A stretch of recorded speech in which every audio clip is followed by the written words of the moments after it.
Hi. Now this size is obviously a lot smaller than usual.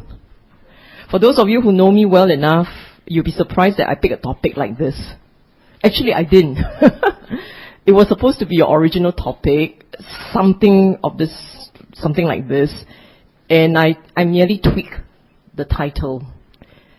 I tweaked the title because I think it's not about intelligent kids per se, and it's not about you.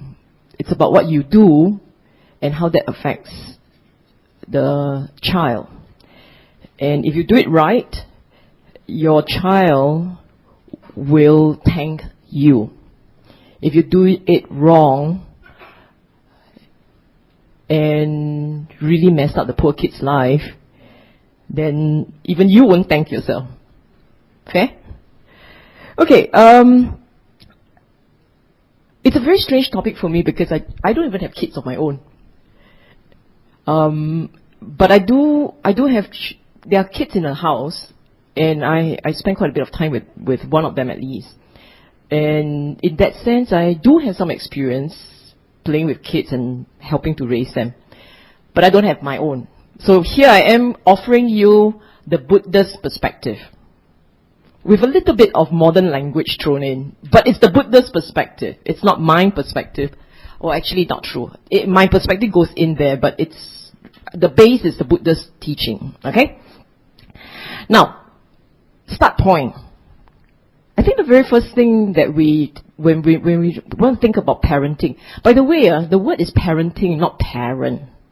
It's a verb, not a noun, meaning to say it's what you do, not who you are. Okay? Start point.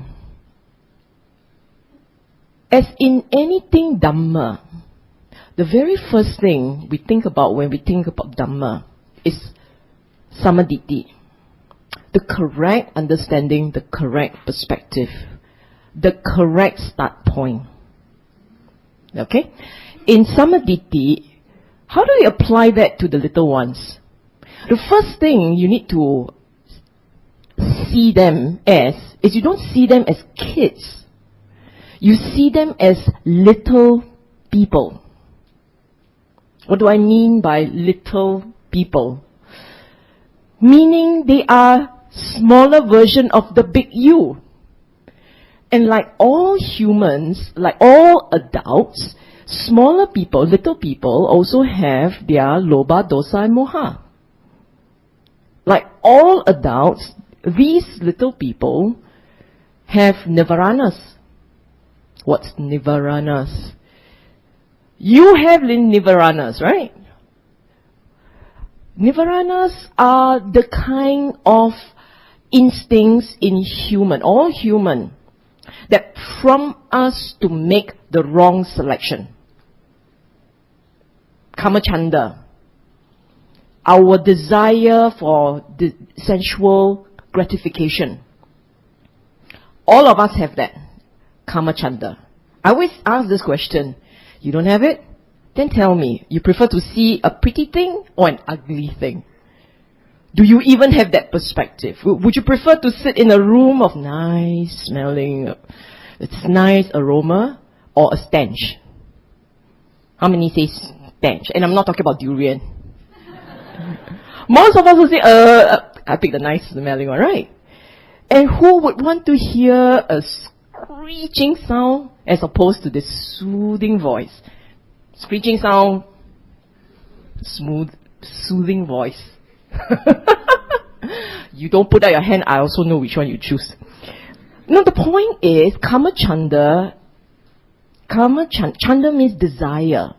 Kama means sensual, something sensuous, something that appeal to your senses.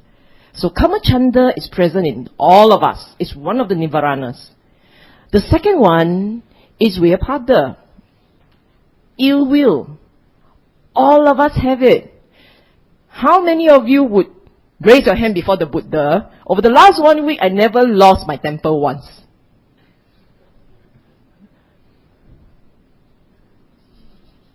We all, you don't have to say it out, but inside you know, fire, fire, lighting, lighting, right? boiling. It could be over a very small thing, but it's normal. By the way, you are normal, huh? It's very normal to have some degree of irritation, some degree, small, I know because you're well practiced, small degree of irritation, normal. What other nivaranas do we all as human beings have? You have Tinamigda. What's Tinamigda?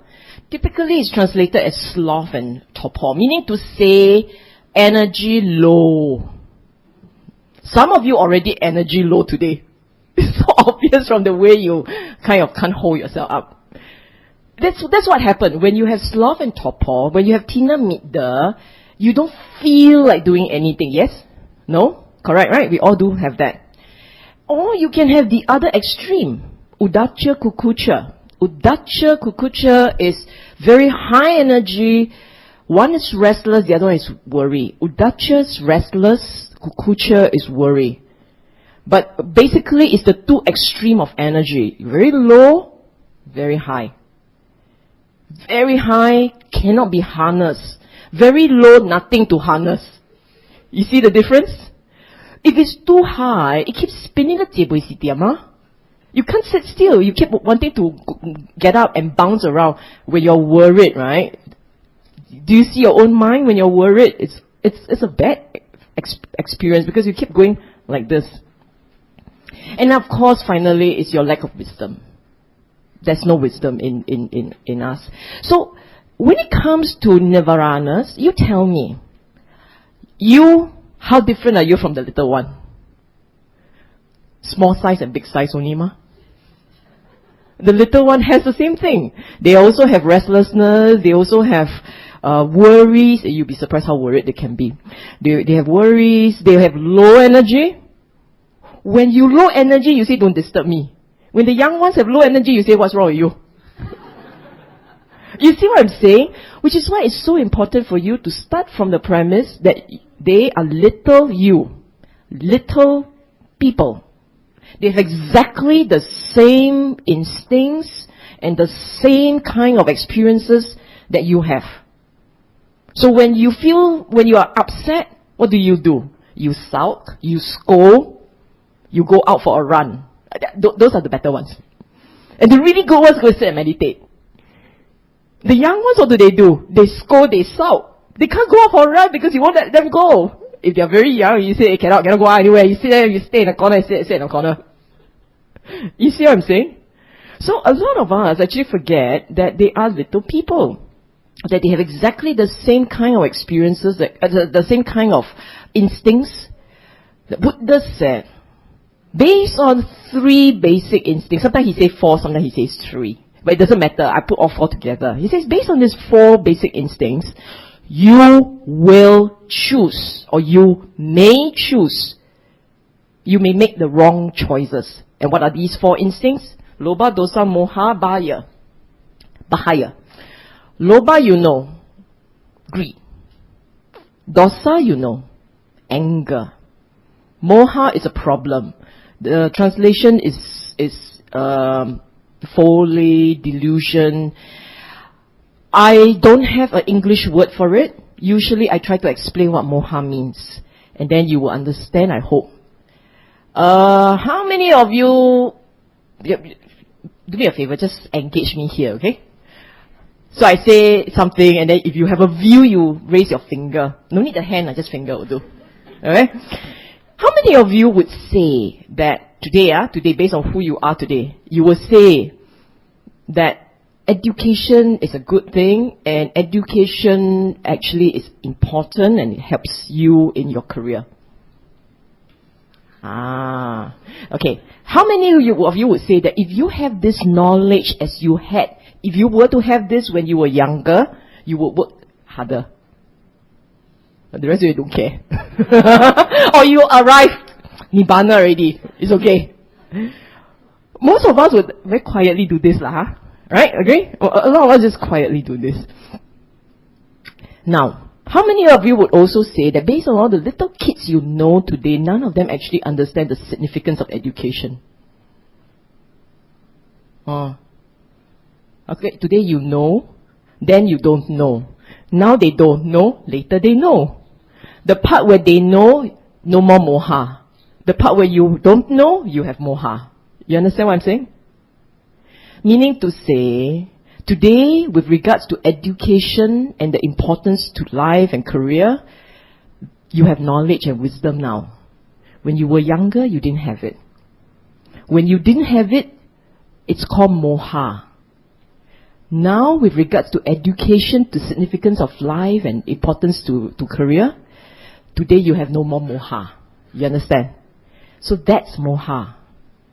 In the context of the Buddha's teaching, a lot of us have moha, so we always make the wrong choices. We don't understand what's so significant, what is so important about letting go.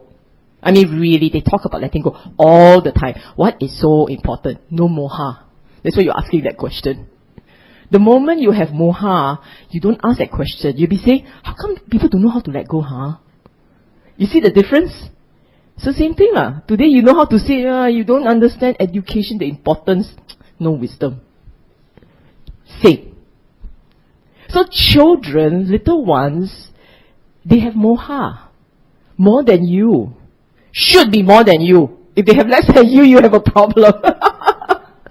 But they will have more than you because they have much less life experiences. Much, much less. So they, unlike you, they are uncensored lobha, dosa and moha. You understand? You have censorship. Because as you grow older and you get wiser, you know how to self-censor. They have less of it. That's the self-censorship part. They don't know how to self-censor. I mean, look, a baby when it gets hungry, it screams at the top of its voice. Do you? You shouldn't. If you do, but do you? You don't, right? You have already learned to exercise self-censorship. At most, you show a black face. The guys that usually, when they come home, you're very hungry. Wife has a mother or woman in the house haven't got their food ready. They get a bit annoyed, but they don't yell. They yell, the wife's going to throw the pot at them. Go cook by yourself. Shoo. Right? So they learn self-censorship along the way. So the little ones, they have to learn those things. They are like all adults. They are like all humans. They have the same kind of instincts, negative and positive. The problem that they have, which you shouldn't have, is they don't have the capacity, or they may not yet have the full capacity to exercise restraint. And that's where you come in. They haven't exercised restraint, and they haven't learned the importance of discipline, which you do. That's the one difference. The other thing which you need to understand, little ones like you will respond to the same stimuli. You think about it. Let me ask you, if your boss comes up to you, boss, whether it's a house boss or the office boss, same boss, okay? The boss comes up to you and say, well done, I love what you did today. How does it make you feel? Who says bad? Mostly you will say shiok lah, right? Good, not bad, not bad. So, would this be more effective than if he comes up to you and say, why you so dodo? Why you did like this, and why you did like that, and why you did like that? Which one do you think works better with you? A or B? Who says B? Masochist you. Most people are likely to say A. Most people. And not just A. They would like A to be regular. They like regular feedback, positive strokes show. Agree? If I every day notice something nice that you did and I say, well done, I like that. Tomorrow you'll do that just to make me say, well done, I like that. Yeah? How is it when we treat the kids is the other way around? The stick comes out so fast, the carrot. What carrot? No need carrot lah. Next time when they grow up, can buy their own carrot. You think about it. We respond to a certain kind of stimuli. They are little you, they respond to the same stimuli. Okay, and the last thing, this is only part one of my talk. The last thing I want to point out is that like all adults, the little people have dukkha. You think dukkha is the exclusive property of anything above 18 or 16 or wherever your age, anything above that, your age and above. It's not true. Dukkha is present when you have craving. The more intense your craving, the more intense the dukkha. And you can see your little one, the more they want something, the more they experience dukkha. You don't catch this when they are young, they are going to have that magnified when they're older. That's the problem. If you learn to manage dukkha when you're younger, depending on how skillful you are, okay, like if you are not very skillful, they're hard to teach the kids.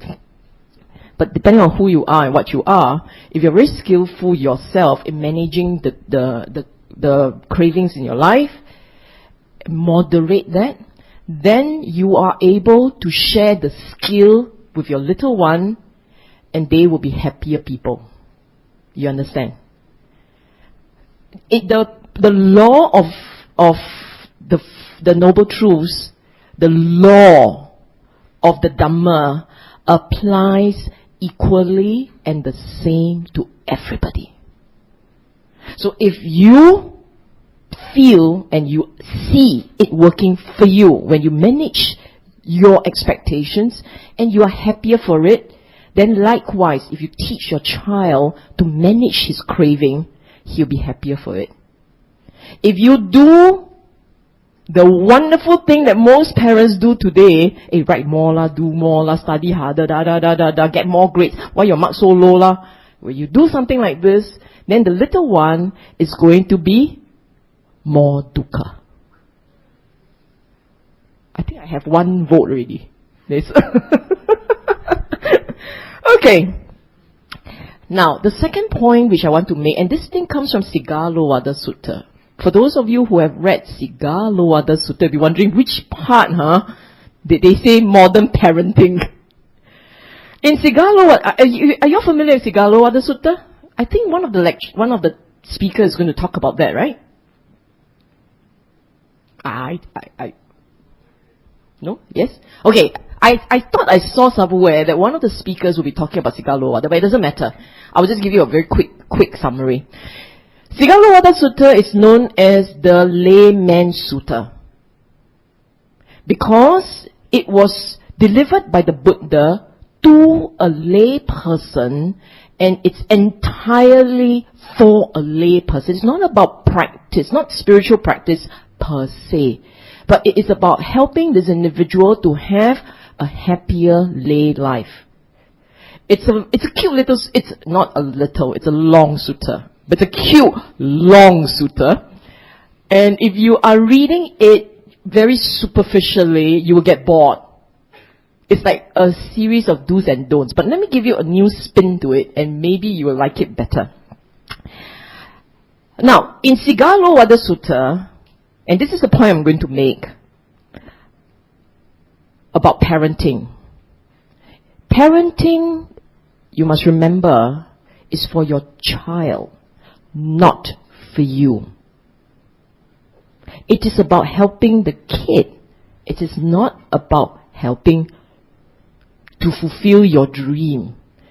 For many parents, they see the little people as an extension of themselves. The version 2.1, the better version. I want to be a doctor. I don't have the instincts. You can, you do it. So the better version 2.1 to achieve the dreams that you couldn't. No, it's not. Parenting, it's about them. It is not about you. In the Sigalowada Sutta, the Buddha said this.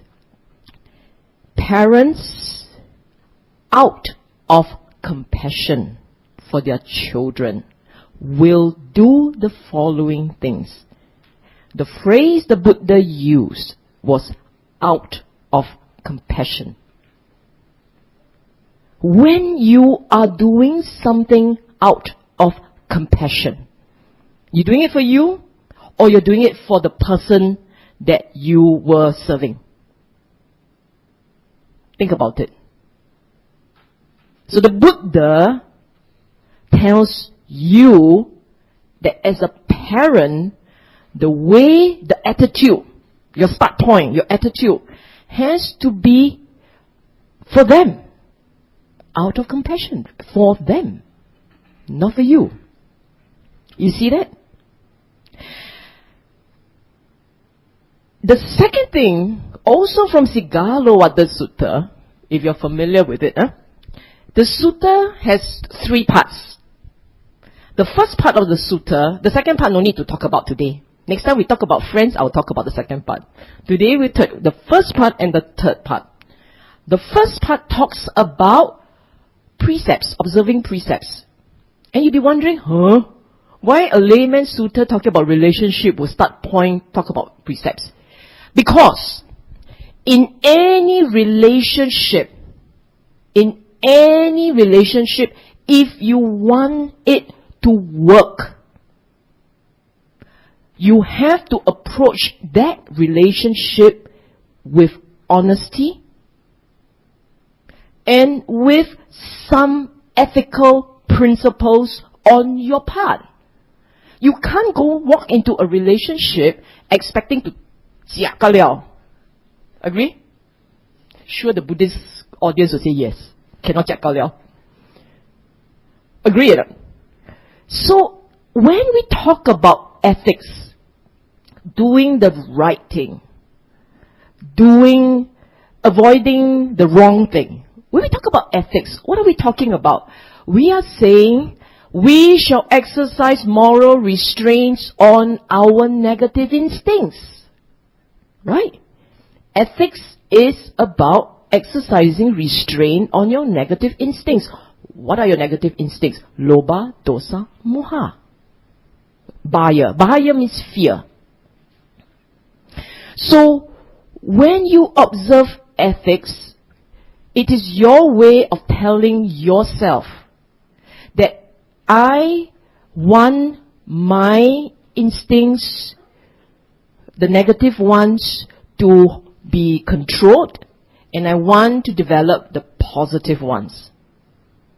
In any relationship, if you walk into the relationship controlling all your negative instincts and bringing out all the positive ones, you think the relationship will work or not? I can hear the pin drop. What do I mean? Okay, what's negative? I eat you lor. You do everything for me lor. You wash my clothes, iron my clothes, cook for me, do everything for me, and at the end of the day, I just say thank you once a month. That's all. And after a while, right, the doormat is going to go, what? Is this relationship very weird leh? He gives me absolutely nothing. In fact, sometimes he forgets his thank you also once a month. Nothing, absolutely nothing. All he does is take. Or she takes everything. After a while, even though you are very well practiced Buddhist and trying to keep calm, after a while also you feel a bit odd leh. Something is quite off here. Huh? Or if you don't do it, your friends will already tell you. If your parents sure tell you. He's eating you, they will say. Positive means giving. In any relationship, if you give, the other side would feel good. Automatically. They will feel good. If you sway, you kena someone feel good and take some more lah. If you are lucky, you will meet someone who will reciprocate accordingly. And a lot of us, 99% here, will reciprocate accordingly. We sometimes wait for the other fella to start. But when they start, we're very happy to reciprocate, right? You think about your own instincts. Suppose I go up to you and I said, come, I buy you lunch. In your mind, you feel not so good lah, not so good. Why don't you at least go Dutch? No, I buy you lunch. Next time you sure say, I want to take you out and I want to buy lunch. Agree? Who disagree? Mostly will agree lah, right? Okay. This is ethics. You think about it. I know you say precept only what? Don't kill, don't steal, don't lie, no sexual misconduct. Quite straightforward, yeah. But if I don't kill, I also give life. If I don't steal, I also give you things. If I don't lie to you, I am telling the truth. You see what I'm saying? There's all two sides to any coin. So, in this kind of a situation, the Buddha said, when you go into any relationship, approach it honestly, approach it with integrity, approach it with a desire to give, and be considerate. That's the start point of Sigalo. So, in talking about your relationship with your kids, now we start, okay?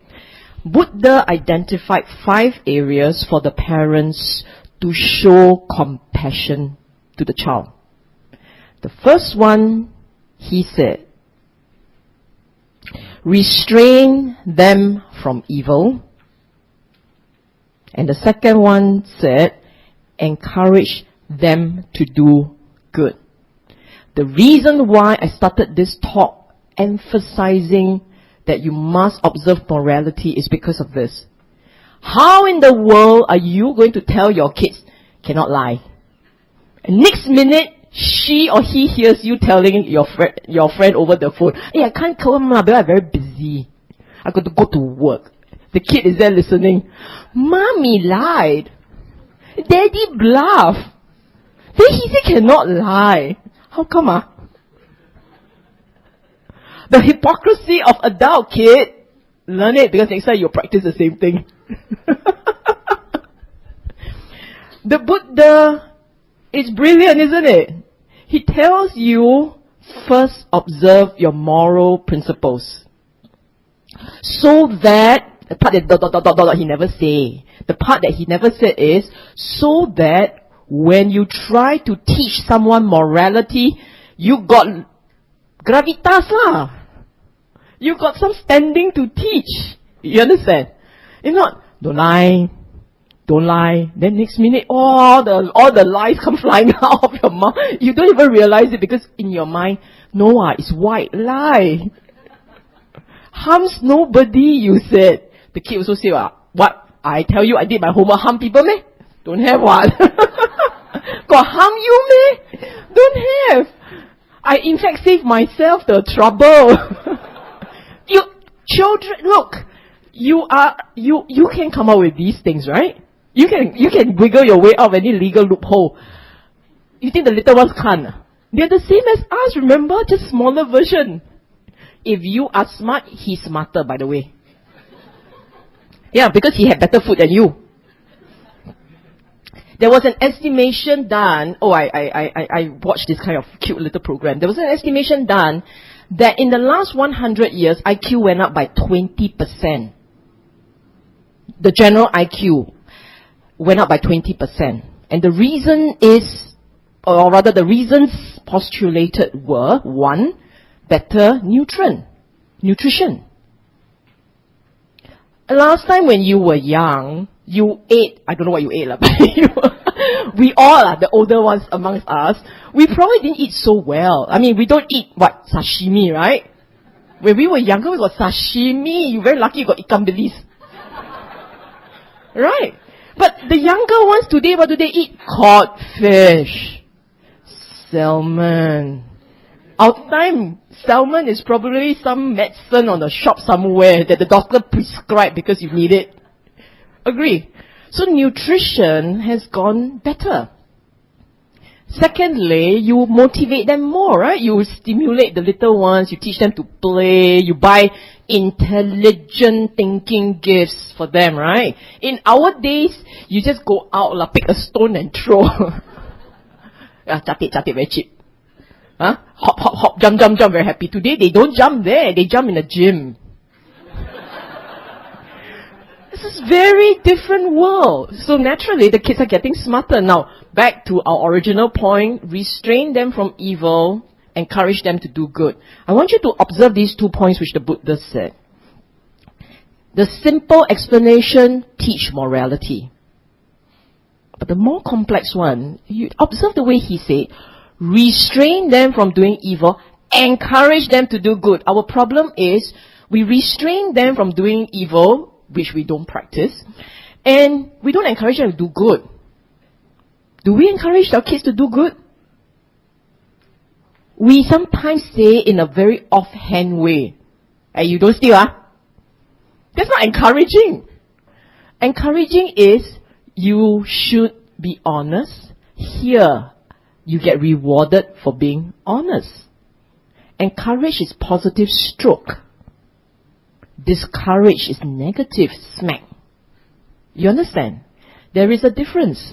So even the Buddha tells you that you need to encourage. Carrot. Dangle the carrot. Encourage means, well done, boy. Very good. You're doing exactly what I want you to do. That's encourage. And then you rah-rah, pom-pom.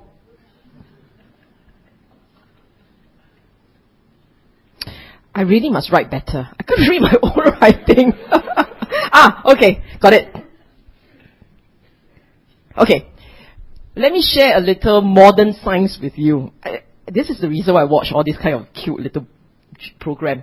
There was this interesting documentary that this was a research done in the 1950s. And over the years, they tracked the kids for 30 years. Okay? They first did it in 1950s, and they tracked the kids ever since. And they noticed that the little ones who were, let me tell you the experiment first. This was the experiment. They put a sweet, any chocolate bar, anything, in front of the kid, and they tell the kid, I'm going out of this room, and 1 minute or 2 minutes, you don't touch this sweet. If I come back and you haven't eaten it, I will give you 2. Okay? And they found that some kids, immediately you disappear, immediately they wipe the sweet. This is called immediate gratification. Okay? And then there are the very small number who will exercise restraint. They will stare, they will distract themselves, because they're all phlegm. They will distract themselves, they will talk to themselves, they keep staring at the sweet but they won't touch it.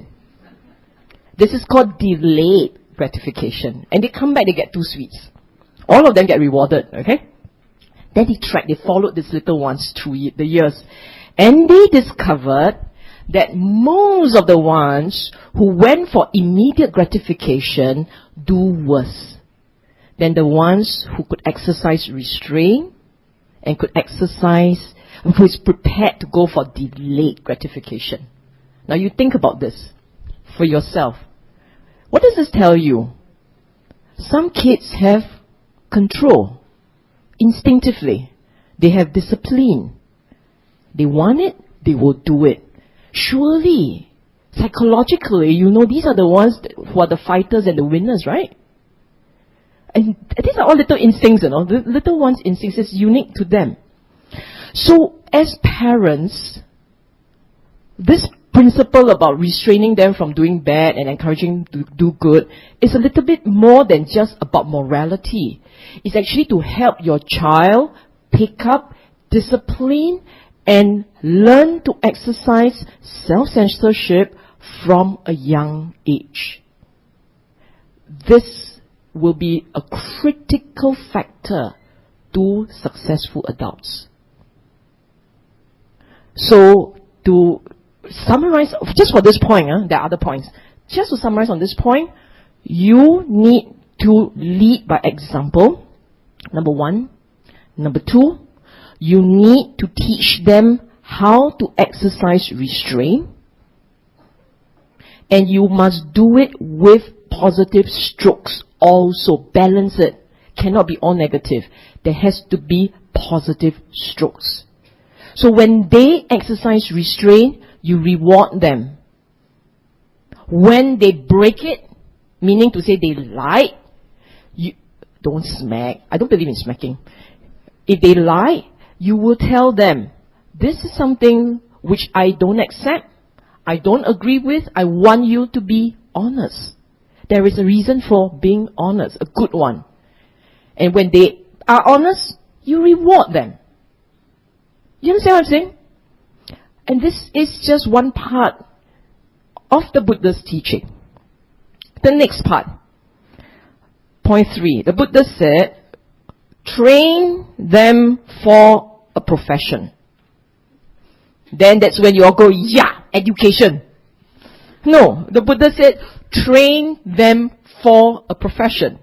Meaning to say, make it possible for them to be able to earn a living. So the first part deals with morality and spiritual success. The second part deals with secular living. Train them for a profession, you can take it very superficially. Although I believe the Buddha was never superficial. Superficially means, okay, I teach you how to you can be a carpenter. That's superficial. But the Buddha meant so that they can earn a living. In a modern context, to be able to earn a living, you need two things. You need IQ and you need EQ. You have only IQ, problem. You will be very smart, but if you have no EQ, you will be very lonely. If you have EQ but no IQ, everybody loves you, but nobody's going to ask you to do anything. But at least everybody loves you. So you need a bit of a balance. And the Buddha, in my mind, the Buddha was explaining, be clear in your mind. What are you trying to help your children achieve? Because the word he used, he could have said, go for education. But what he said was, help train your child so that he can earn a living. It is a lot broader than just picking up knowledge, picking up words.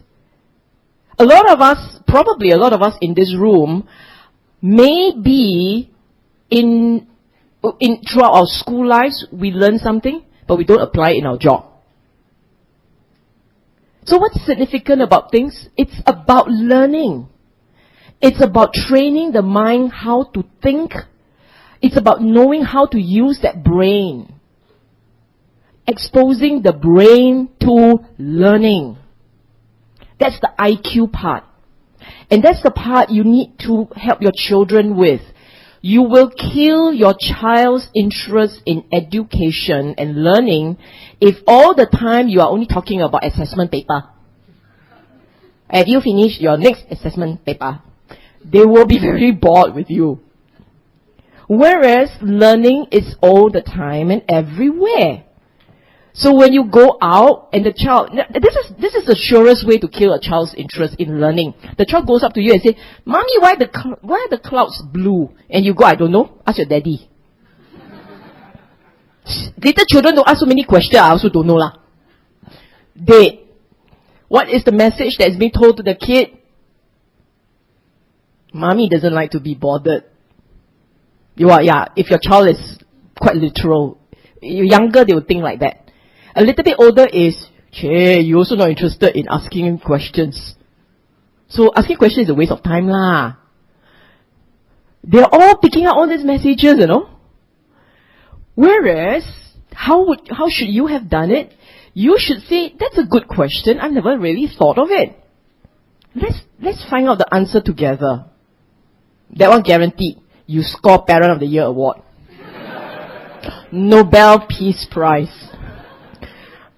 Or the other one could be, tell your kid where to go, and then tell your kid, come and share with you when he found the answer. Consolation prize also can. You see what I'm saying? The point is encourage questions, encourage learning.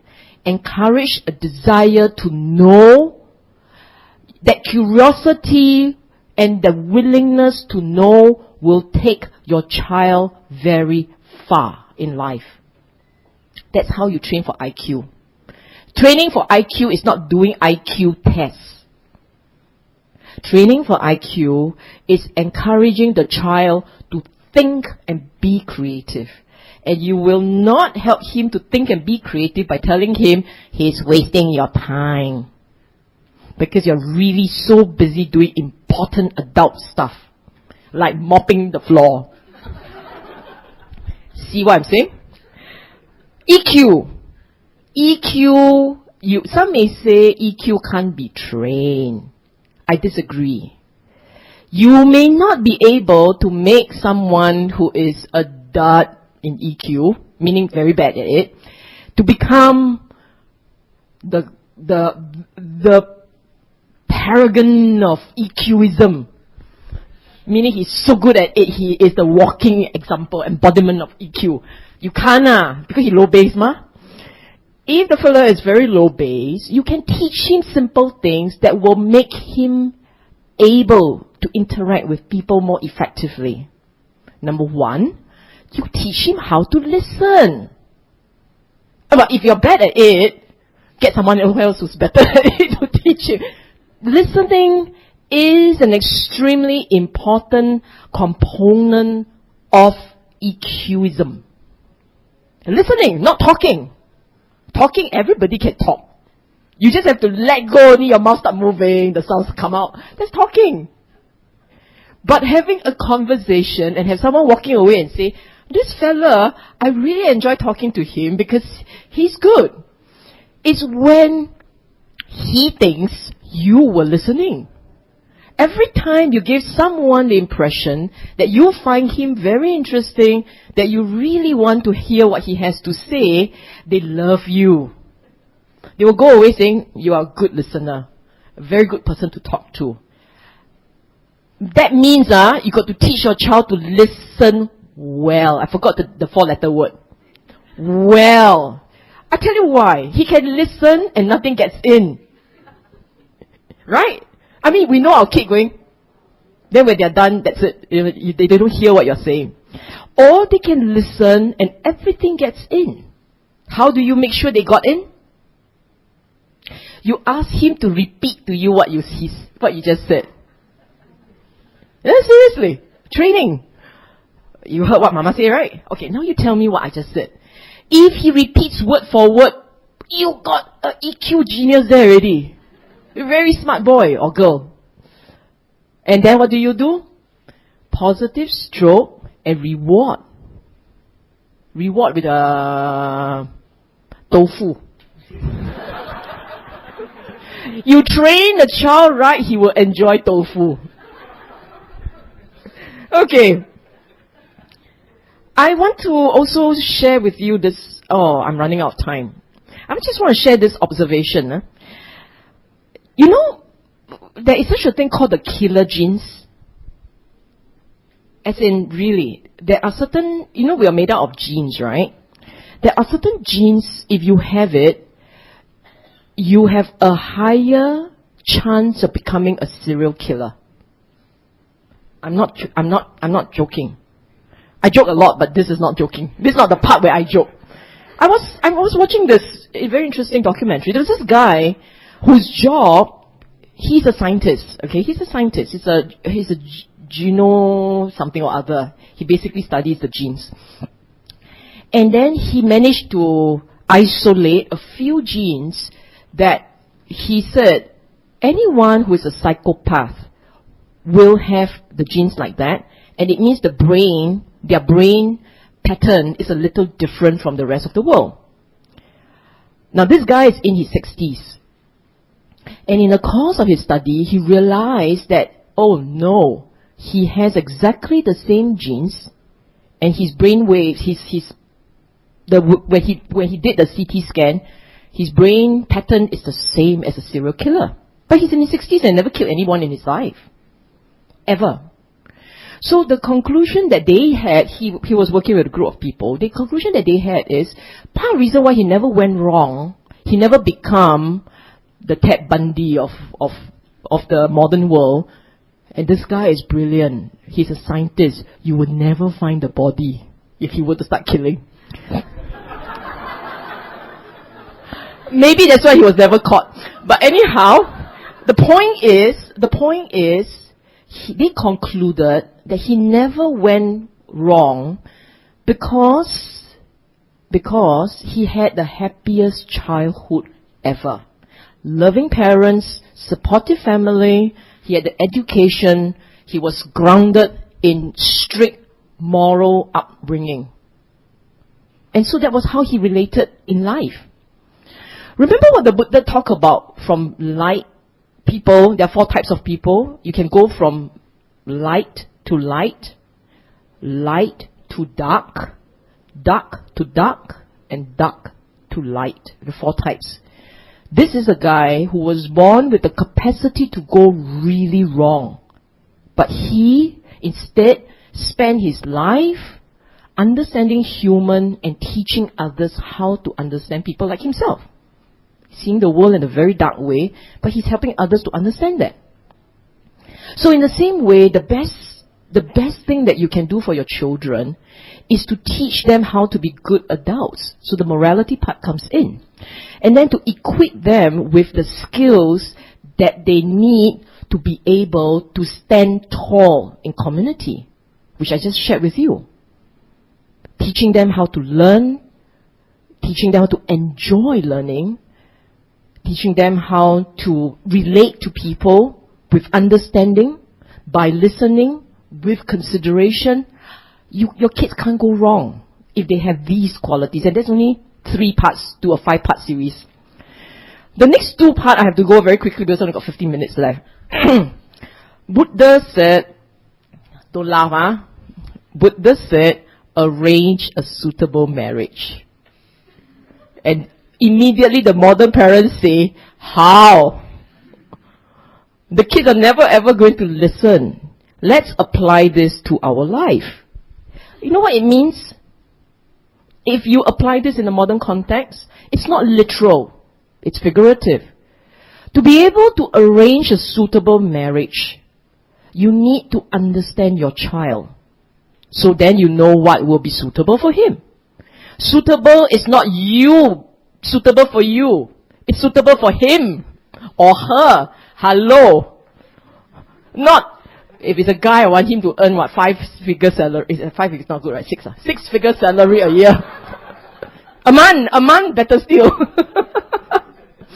It's not that. So what actually was required of you in order to meet this principle, this point, is you have to understand your kid. Do you know his friends or her friends? You have to know their friends. Know who they are. Know what they are like. Otherwise, how to find that suitable marriage? Be involved with your kid. Communicate with him. You have to be able to touch the child. Mind. Not just body. Mind. You understand that? Otherwise, your child will not communicate with you and you ain't going to find a suitable marriage. It is not to say literally, meaning to say you go out, 21 already, must go find a husband for him or find a husband for her. It's not like that. It's about knowing the child, knowing what he needs. So, you see, you talk about morality, spiritual, you talk about secular, and now you talk about emotional support. So this is about providing emotional support for your child. So don't take these things literally. And this is difficult because a lot of us are so busy, we don't even have time for our spouse. You talk about your child. Spouse, okay, like he's too big, really. He can handle himself. But the child is young and look to you for support. Now, let me tell you another cute little documentary I saw. 3 kids, 3 sets. Actually, they divided a class up into 3 parts. The angmos got nothing to do, so they do all kinds of little experiments. They divided a class up into 3 parts, okay? They spend a lot of time praising one third. They spend a lot of time scolding one third. And then the third, they ignore them. No praise, no scolding, no nothing. They do whatever they want. They bring down the house, it's okay. Nothing, okay? Then they track the record, the results of these three. And what did they discover? They discovered that the ones who did the best, produced the best results in class, were the ones that they praised all the time. Who do you think produced the second best results? Guess lah, there's only 50-50 ma. Only 50-50. How many say scold? How many say push up? The scold wins. If you scold them all the time, they're scared, you see. They will produce something to show you. Then you don't go and you chop them, right? They absolutely no discipline. No discipline, no self-censorship, no nothing. They do whatever they want. They produce nothing. You see that? So, this thing about arranging marriage, forget about the marriage bit. Focus on the emotional support. You want your kid to be successful in life, you start doing your positive strokes. If you had been scolding, not so bad lah. Still can work. Not great results, but still can. Not too late to start. If they are still small, they'll be very surprised how come suddenly they got strokes. Okay? So, that's the second, that's an important point. And finally on this point, I think the best way for you to bond with your child, bonding, the best way to bond is if you can play with them. You play with them, you are their best friend. If you are the parent, then you are the parent. You see that? If you play with them while disciplining, while also providing discipline, then they will see you in two ways. Someone they can talk to, turn to for support, and who will be there for them, while at the same time has the wisdom to tell them where's right and what's wrong. They want that, by the way. The little ones like you. Let me ask you, how many of you would say that my boss should tell me what he wants and then I will deliver it, as opposed to my boss just leave me alone, I'll do whatever I want? Usually when you are of the latter, meaning to say, my boss just leave me alone, I'll do what I want. If you are of that type, then your boss always scolds you. If your boss doesn't scold you, chances are you want your boss to give you some instruction. So the same thing with you and the kids. If you never scold the child, or you exercise some discipline, you discipline the child, but you are not always scolding, then they will constantly come to you for direction. They want some direction from you, because it gives them purpose in life. If you don't give them direction, imagine driving a car. You just think about it. Driving a car, no road map, no direction, just drive. You run out of petrol, then you sit in the middle of nowhere going, what am I supposed to do? So meaningful this life. Right? Whereas, if I give you a road map and I say get to point A, and in point A, I want you to get ABC for me, it's a lot better. I know exactly what I want to do. And I go for it. Okay?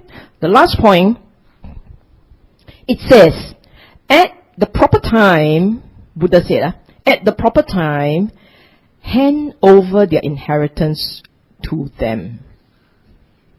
And you say, I have done my will already. Oh, you rich people, you. No! Actually, the point here is let your child grow up. They are little people who one day must become bigger people and big people. And they have to carry their own responsibilities in life. What does that mean? It means you don't always feed the kid. Give him his spoon, teach him how to eat by himself. Then along the way you teach him, this is how you dress yourself. Do it. And then this is how you put on your shoes. Do it. And then this is how you cook for me. Do it. You get what I'm saying? This is allowing your child to grow up and letting them take responsibility so that they can handle life on their own. For those parents who feel compelled to have to go camping with your kid, if your child's friends are all going camping on their own, you shouldn't go. Because it means that, by and large, your child is kind of grown up. You have to let your kid go. Even though he doesn't know how to cook for himself, don't worry. He will eat something. You can always feed him tomorrow when he comes back. And this is very important because it is a mindset shift. The day your kid doesn't need you to feed him anymore, it's a good feeling. The day your kid tells you, it's okay, I know how to take care of myself, it should be a good feeling. Most parents actually find it very difficult to let go. Very easy. Every night you call,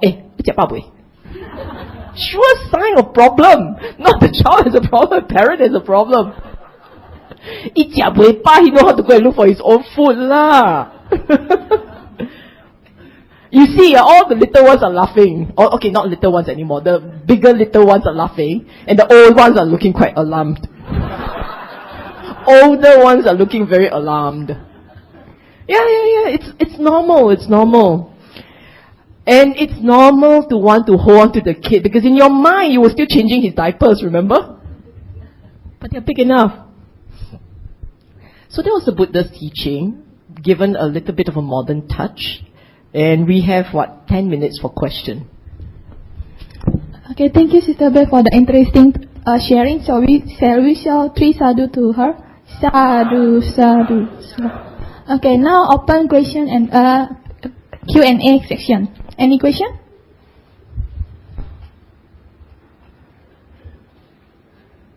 No more question? No question?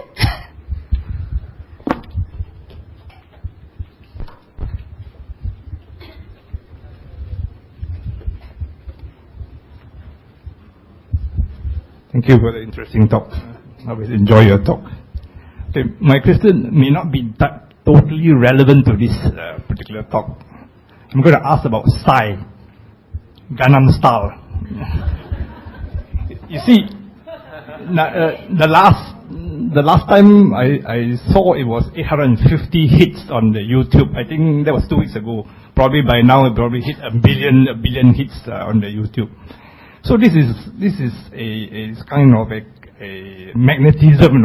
I have no interest in it actually, but somehow because of the pull of the collective magnetism, I call it, I forced myself to go and look at the Gangnam Style and see what it is about, and I was attracted to it, for a while, of course. So my question is that the children are or the kids or the adults, they're very attracted to this, and we are not.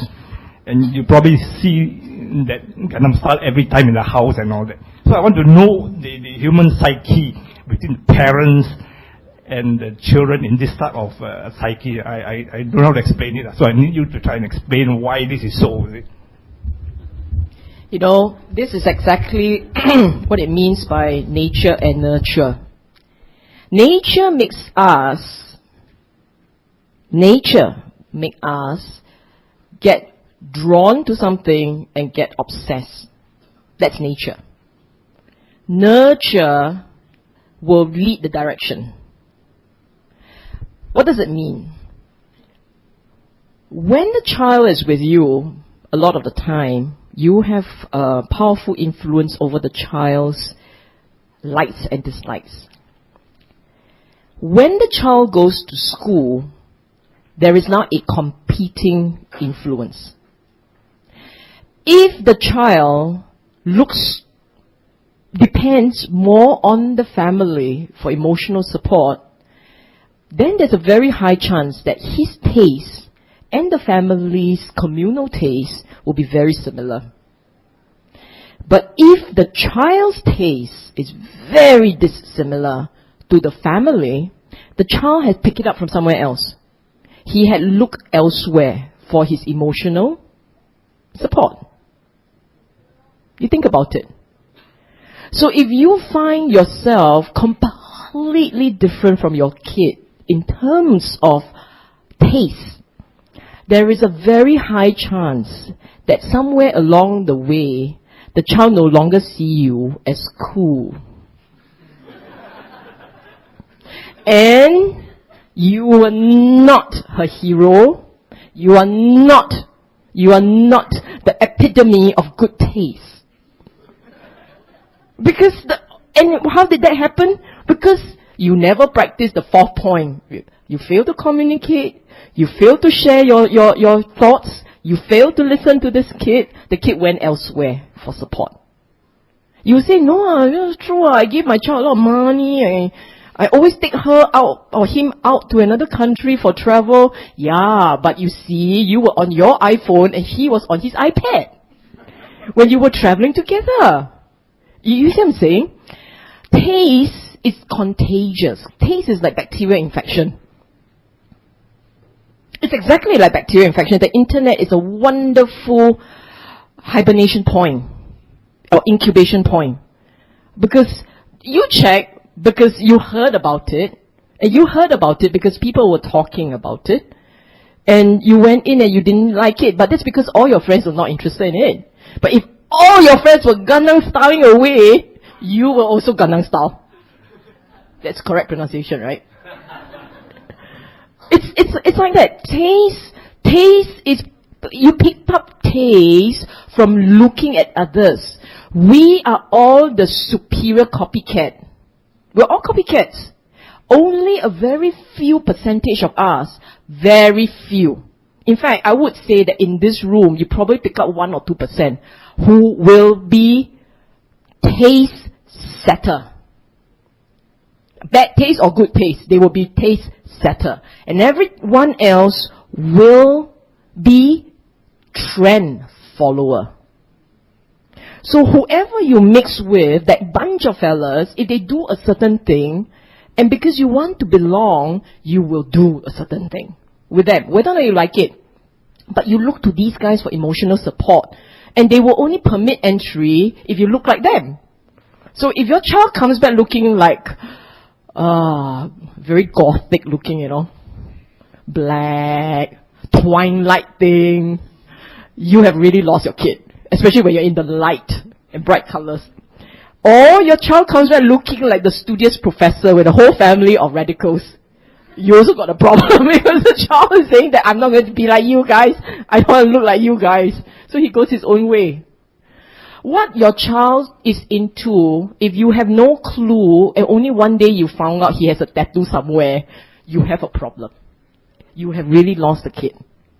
Then this is where you quickly, your tattoo very nice. Where I get one like that? I'm not kidding you. You want your child back, you need to understand how his mind works. And how do you understand how his mind works if you don't have him telling you how it works? By the way, I read this book. It wasn't a book. I only read an article in it. It was really interesting because basically, to sum up, it's written in very old English, but this is what it said. Actually, it wasn't even written in English. The original language was Latin. And what it said was, this is an extremely unusual generation. All the kids of this generation has this very weird taste. And I cannot identify this. Can you see the message? Very similar, right? This was written in like 1st century AD. Every generation, we have problems with the last. Every generation, we think the world is coming to an end. Because it is so different from the last. It's okay lah, it will continue. But even if it ends, it will come back again, don't worry. We've got too much wanting to have it die like that. Okay? Sylvia, I would like to share 2 pieces of information, then a question for you. One, in case you're interested, tonight at 11 p.m., National Geographical Channel, there is a documentary on the Mayan calendar. Second information outside for those who want to know a little bit more, the Gavava Sutta TYV's little booklet, A Life Full of Blessing, is very good. The question, Sylvia, is at what stage and how do you introduce the idea of perhaps religion to a child without brainwashing a child? Religion. My favorite topic. My kid, my niece, my goddaughter, one day, I picked her up from school. She was sitting behind me, and one day she said to me, she calls me Mama because I'm a godmother, right? Mama, am I a Buddhist? I said, no, you're not. But I wear the Buddha on my neck, around my neck, she said. I said, that doesn't make you a Buddhist. And she said, should I be a Christian? I said, sure, if you prefer that. What does it mean to be a Christian? That's when I said, okay, this is 7 years old, this kid. 7 years old, and then now we have to have a conversation about religion. A child is ready when a child is ready. My kid wasn't ready. She was just interested in what's the fashion. My family is a family of different religion, so we got different fashion to follow, you see. So I told her she will have to decide when the time is right, but in the meantime, these are some of the options you can consider. And it is like that. Religion is an extremely private thing. It is what speaks to your heart. You may say that, but that's not the truth. The only thing you got to guard against is cult. Because a cult follows an individual. It doesn't necessarily follow tenets of teaching that helps the mind grow and helps the person find peace. What you want is any teaching that allows the individual to find an inner peace. And whatever speaks to this individual, that's his peace. There's no right or wrong per se. So that's one. You will do your child a big favor if you don't keep telling him he has to be a Buddhist. Simply because if he follows you and then he sees all kinds of strange practicing around him, instead of drawing him closer, it could actually push him further. What he should be seeing is how you, as a person, are better for what you believe in. And the Buddha told his disciple, you wear my robe, you practice this Dhamma, you are now ambassador of the Dhamma. If you practice it well and you do it well, others will come. If you are a bad advertisement, nobody will buy your product. You understand that? So it is not for us to keep telling the kid, be a Buddhist, be a Buddhist. It is for us to be the Buddhist. And the child can decide if he wants to join you. There is nothing wrong if he doesn't want to. If there's anything wrong, would the Buddha tell the other members of other faiths? They came to him, they became Buddhists, and he reminded them not to forget their teachers. He said to them, be that as it may, you are now following my Dhamma, but there were these teachers who had once taught them. Be kind and remember them. So there is nothing, it's not us versus them. It is not me, mine, I, which is very weird because Buddhism is all about letting go of me, mine, I. It is about what speaks to the heart and mind. So sometimes the child, if you taught him well, this is what will happen, I'm telling you. If your child exercises independent judgment, has got the intellect to ask questions, and is prepared to examine and poke holes, he thinks well, and he's a good person, that's a candidate for the Dhamma. And he will come to the Dhamma. Because only the Dhamma will answer the kind of questions that he kept asking. Why is it like this? Why can't we be happier? Why must life be like just like this? And so on and so forth. And he may not find satisfaction elsewhere. He will come to the Dhamma. And he asked you about the Dhamma, he's ready. If he's not asking you about the Dhamma, he's not. He's more interested in other priorities in life. So you hold on to him by learning about his priorities, understand what he needs, share with them, be there for them. You must be his best friend. If someone else is his best friend, it's okay, but you cannot be not a friend. You know what I'm saying? If you are not his best friend, that's okay. Your child got friends. It's a good thing. It's a very good thing if your child has friends. If your child has no friends and only you as best friend, you also must worry a bit. But you will always be his friend if you had done it right. So he will not forget to share things. I tell you, if the child doesn't come to you and tell you about his girlfriend or her boyfriend, you know the child doesn't trust you. Okay?